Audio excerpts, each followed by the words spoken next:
Kalau ngomongin Australia, apa sih yang langsung kepikiran? Pasti kanguru ya kan? Atau mungkin gedung opera Sydney, atau gurun pasirnya yang luas banget. Tapi, gimana kalau peta Australia yang selama ini ada di kepala kita, ternyata, belum komplit?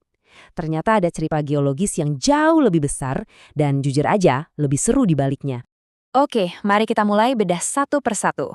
Pertama-tama kita mesti pisahin dulu nih, antara negara Australia dan benua Australia. Kedengarannya emang sama, tapi ternyata jauh beda. Coba deh pejemin mata sebentar. Bayangin peta dunia yang sering kita lihat. Waktu mikirin Australia, gambar apa yang muncul di kepala? Pasti sesuatu yang familiar banget kan? Nah, kemungkinan besar ini nih yang kelihatan. Satu daratan tunggal yang super besar. Jauh di sana, sendirian, dikelilingin lautan biru. Ya, sebuah benua yang sekaligus jadi satu negara. Ini gambar yang kita kenal dari buku sekolah sampai globe di meja belajar. Nah, dari sinilah semuanya jadi menarik. Gambar yang tadi itu, ya nggak salah sih, tapi itu cuma potongan kecil dari sebuah puzzle geologis yang jauh lebih besar.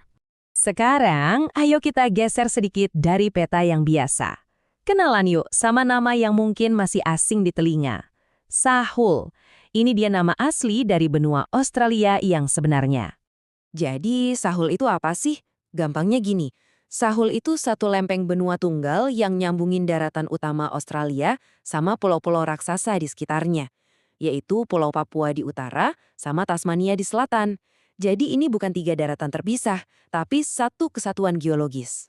Nah, biar lebih kebayang, lihat visual ini. Daratan Australia yang kita kenal itu sebetulnya cuma bagian tengahnya aja yang posisinya lebih tinggi dan kering dari benua Sahul yang utuh. Lihat deh, gimana daratan itu terhubung di bawah laut yang dangkal sama Papua dan Tasmania. Mereka semua itu bagian dari satu daratan raksasa yang sama. Terus, kok bisa misah? Puluhan ribu tahun lalu semuanya nih nyatu. Nah, perubahan iklim global lah yang akhirnya bikin mereka jadi terpisah seperti sekarang. Kisah perpisahan ini ceritanya tentang es dan air. Sebuah drama geologis raksasa yang butuh ribuan tahun untuk membentuk dunia yang kita tinggali hari ini. Prosesnya itu nggak instan, tapi pelan-pelan. Awalnya ada satu daratan super besar namanya Sahul. Terus, sekitar 20.000 tahun yang lalu, zaman es berakhir. Gletser di seluruh dunia mencair, dan airnya tumpah ruah ke lautan. Akibatnya, dataran rendah yang tadinya jadi jembatan darat antara Australia, Papua, dan Tasmania pelan-pelan kebanjiran dan tenggelam. Jadi bedanya jelas banget kan? Apa yang tadinya satu daratan luas yang bisa dijelajahi cukup dengan jalan kaki, sekarang jadi kepulauan benua yang dipisahkan sama perairan dangkal kayak Laut Arafuru dan Selat Torres. Oke, coba kita lihat beberapa angka biar kita bisa benar-benar paham segede apa sih benua Sahul ini.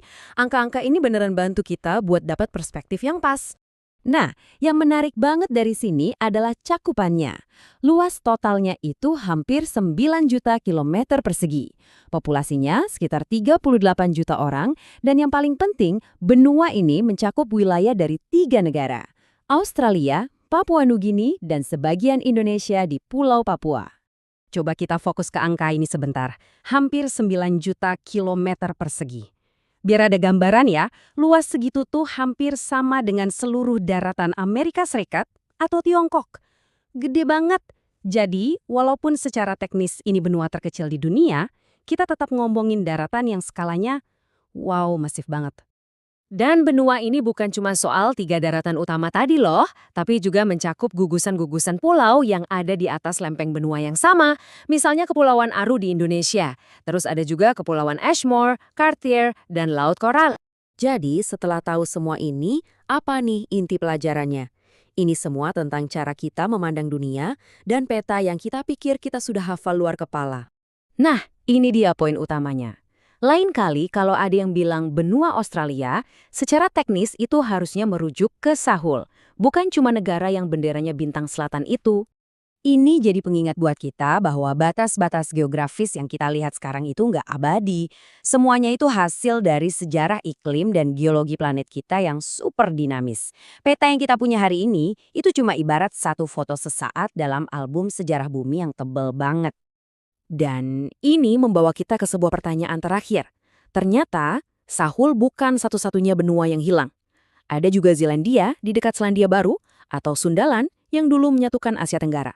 Kira-kira apa lagi ya yang masih tersembunyi di bawah lautan, yang nunggu buat ditemukan dan mengubah cara kita memandang dunia?